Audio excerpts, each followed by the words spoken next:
ओम नमः शिवाय, ओम नमः शिवाय, ओम नमः शिवाय, ओम नमः शिवाय, ओम नमः शिवाय। प्रिय भक्तों, आप सभी पर भगवान भोलेनाथ एवं माँ पार्वती की असीम कृपा बरसती रहे। शिव महापुराण की कथा, पावन कथा भगवान भोलेनाथ के पावन उद्गार हैं एवं भवसागर से पारने वाली कथा है।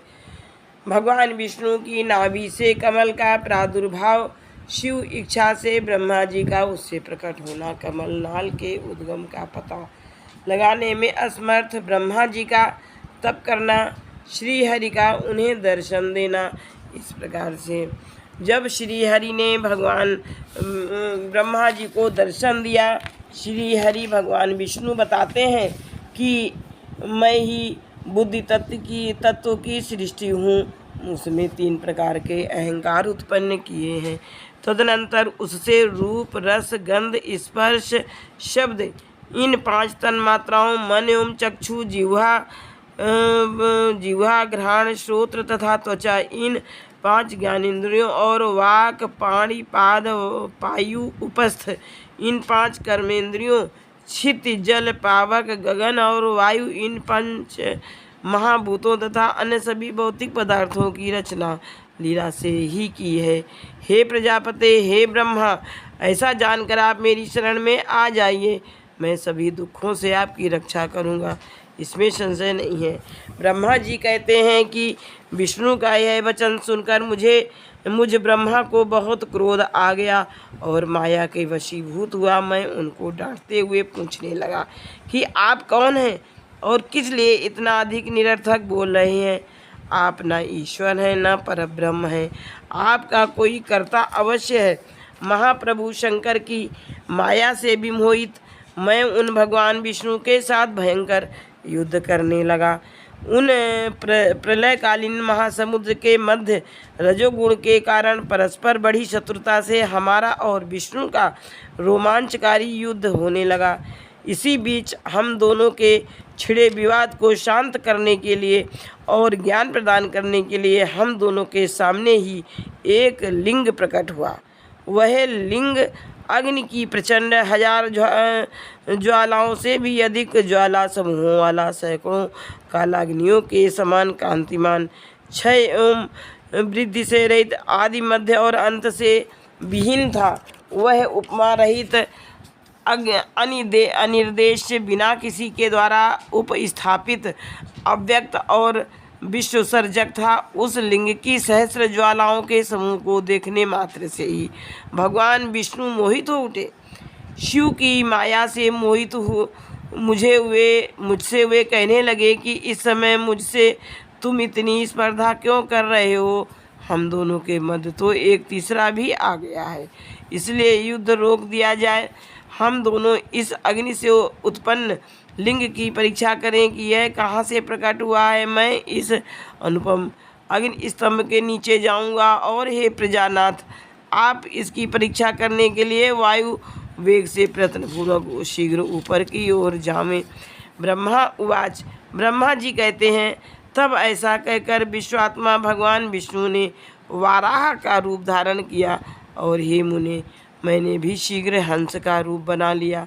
उसी समय से लोग मुझे हंस हंस और विराट ऐसा कहने लगे। जो हंस हंस यह कहकर मेरे नाम का जप करता है, वह हंस स्वरूप हो जाता है। अत्यंत श्वेत अग्नि के समान चारों ओर से पंखों से युक्त और मन तथा वायु के वेग वाला होकर मैं ऊपर के भी ऊपर लिंग का पता लगाते हुए चला गया। उसी समय विश्वात्मा नारायण ने भी अत्यंत श्वेत स्वरूप धारण किया। 10 योजन चौड़े, 100 योजन लंबे, मेरु पर्वत के समान शरीर वाले, श्वेत तथा अत्यंत तेज दाढ़ों से युक्त, प्रलयकालीन सूर्य के समान कांतिमान, दीर्घ नासिका से सुशोभित, भयंकर ध्वनि करने वाले, छोटे छोटे पैरों से युक्त, विचित्र अंगों वाले, विजय प्राप्त करने की इच्छा से परिपूर्ण, दृढ़ तथा अनुपम वराह का स्वरूप धारण करके वे भगवान विष्णु भी अत्यंत वेग से उसके नीचे की ओर गए। इस प्रकार रूप धारण कर भगवान विष्णु 1000 वर्ष तक नीचे की ओर ही चलते रहे। उसी समय से पृथ्वी आदि लोकों में श्वेत वाराह नामक कल्प का प्रादुर्भाव हुआ। हे देवर्षि नारद, यह मनुष्यों की कालगणना की अवधि है।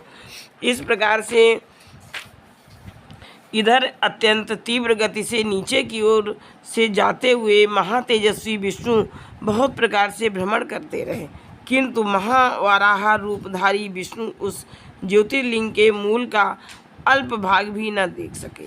हे अरिसूदन, तब तक मैं भी उस ज्योतिर्लिंग के अंत का पता लगाने के लिए वेग से ऊपर की ओर जाता रहा।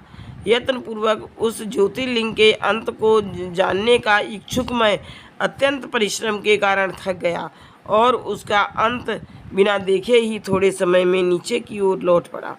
उसी प्रकार सर्वदेव स्वरूप महाकाय कमल लोचन भगवान विष्णु भी थकान के कारण ज्योतिर्लिंग का अंत देखे बिना ही ऊपर निकल आए। शिव की माया से विमोहित विष्णु आकर मेरे साथी भगवान शिव को बार बार प्रणाम करके व्याकुल चित्त से वहाँ खड़े रहे। पृष्ठ प्रदेश की ओर से पार्श्वों की ओर और आगे की ओर से परमेश्वर शिव को मेरे साथ ही प्रणाम करके विष्णु भी सोचने लगे कि यह क्या है। वह रूप तो अनिर्देश, नाम तथा कर्म से रहित, अलिंग होते हुए भी लिंगता को प्राप्त और ध्यान मार्ग से अगम्य था। इसके बाद अपने मन को शांत करके मैं और विष्णु दोनों शिव को बार बार प्रणाम कर कहने लगे, हे महाप्रभु, हम आपके स्वरूप को नहीं जानते, आप जो हैं वही हैं। आपको हमारा नमस्कार है, आपको हमें हमारा नमस्कार है। हे महेशान, आप शीघ्र ही हमें अपने स्वरूप का दर्शन कराएं। हे मुनिश्रेष्ठ, इस प्रकार अहंकार से आविष्ट हुए हम दोनों को वहाँ नमस्कार करते हुए सैकड़ों वर्ष बीत गए। इस पर कहते हैं ब्रह्मा और विष्णु दोनों कहते हैं, शिव तत्वं मया नयु विष्णु नापि यथार्थता ज्ञातं च परमं रूपम अद्भुतं च परेण च। शिव तत्व का स्वरूप बड़ा ही उत्कृष्ट और अद्भुत है, जिसे यथार्थ रूप से न मैं जान पाया हूँ, न विष्णु ही जान पाए हैं और न को अन्य कोई दूसरा ही जान पाया है, जिसके सुनने से संपूर्ण लोकों के समस्त पापों का क्षय हो जाता है। उन अनामय शिव तत्व का मैं आपसे वर्णन करता हूँ। इस प्रकार से हर हर महादेव शंभु, हर हर महादेव शंभु, काशी विश्वनाथ गंगे, काशी विश्वनाथ गंगे, सदाशिव पार्वती संगे, सदाशिव पार्वती संगे। जटा बीच में गंगा नाचे, नाचे भुजग भुजंगा। जटा बीच में गंगा नाचे, नाचे भुजग भुजंगा। जटा बीच में गंगा नाचे, नाचे भुजग भुजंगा। ठुमक ठुमक कर गणपति नाचे, ठुमक ठुमक कर गणपति नाचे, नाचे रिद्धि सिद्धि के संगा। हर हर महादेव शंभु, काशी विश्वनाथ गंगे, हर हर